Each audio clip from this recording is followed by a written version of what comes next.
Perkenalkan, nama saya Yudi Latukansina dengan NIM 245111060. Di sini saya akan mencoba menjelaskan tentang perspektif ilmu hidrologi dalam pandangan Islam. Ilmu hidrologi adalah cabang ilmu yang mempelajari tentang air di bumi, distribusinya, pergerakannya, sifat-sifat fisiknya, dan interaksinya dengan lingkungan. Dalam pandangan Islam, air memiliki kedudukan yang sangat istimewa. Al-Quran dan hadis banyak menyinggung tentang air sebagai sumber kehidupan, rahmat, dan tanda kekuasaan Allah. Berikut ini adalah perspektif ilmu hidrologi dalam pandangan Islam.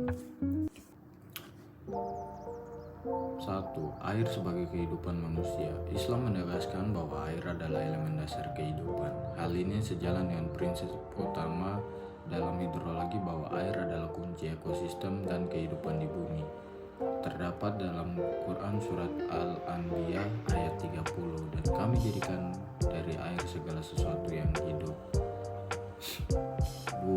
Siklus hidrologi dalam Al-Quran. Siklus hidrologi yang melibatkan evaporasi, kondensasi, presipitasi, dan infiltrasi juga disebut dalam Al-Quran jauh sebelum ditemukan secara ilmiah oleh para ilmuwan.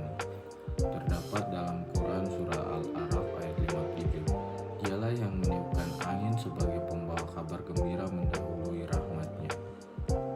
Hingga apabila angin itu membawa awan mendung, kami halau ke suatu negeri yang tandus, lalu kami turunkan hujan di negeri itu. Kemudian kami tumbuhkan dengan hujan itu berbagai macam buah-buahan. 3. Pengelolaan dan konservasi air. Islam sangat menekankan pada pengelolaan sumber daya air secara bijak. Air harus digunakan secara efisien, tidak boros, dan dijaga kebersihannya. Terdapat dalam hadis riwayat Ahmad, janganlah kamu berlebih-lebihan dalam menggunakan air walaupun kamu berada di tepi sungai. 4. Air sebagai tanda kekuasaan Allah. Air juga menjadi simbol kekuasaan dan keagungan Allah dalam menciptakan dan mengatur alam semesta. Terdapat dalam Quran surah Fatir ayat 27. Apakah kamu tidak melihat bahwa Allah menurunkan air dari langit, lalu dengan air itu kami hasilkan buah-buahan beraneka macam jenis dan warnanya. 5. Air dalam ibadah. Air juga memiliki fungsi spiritual dan ritual seperti dalam wudhu dan mandi wajib. Ini menandakan pentingnya kebersihan fisik dan spiritual yang tidak bisa dipisahkan dari keberadaan air. Pada kesimpulannya, yang kita bisa ambil adalah dalam perspektif Islam, ilmu hidrologi bukan hanya tentang fenomena fisik air, tetapi juga sarana untuk mengenal dan mendekatkan diri kepada Allah SWT.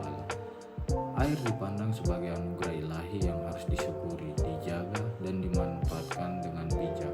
Dengan demikian, integrasi antara sains atau hidrologi dan nilai-nilai Islam memberikan landasan yang kuat dalam menjaga lingkungan dan keberlanjutan hidup.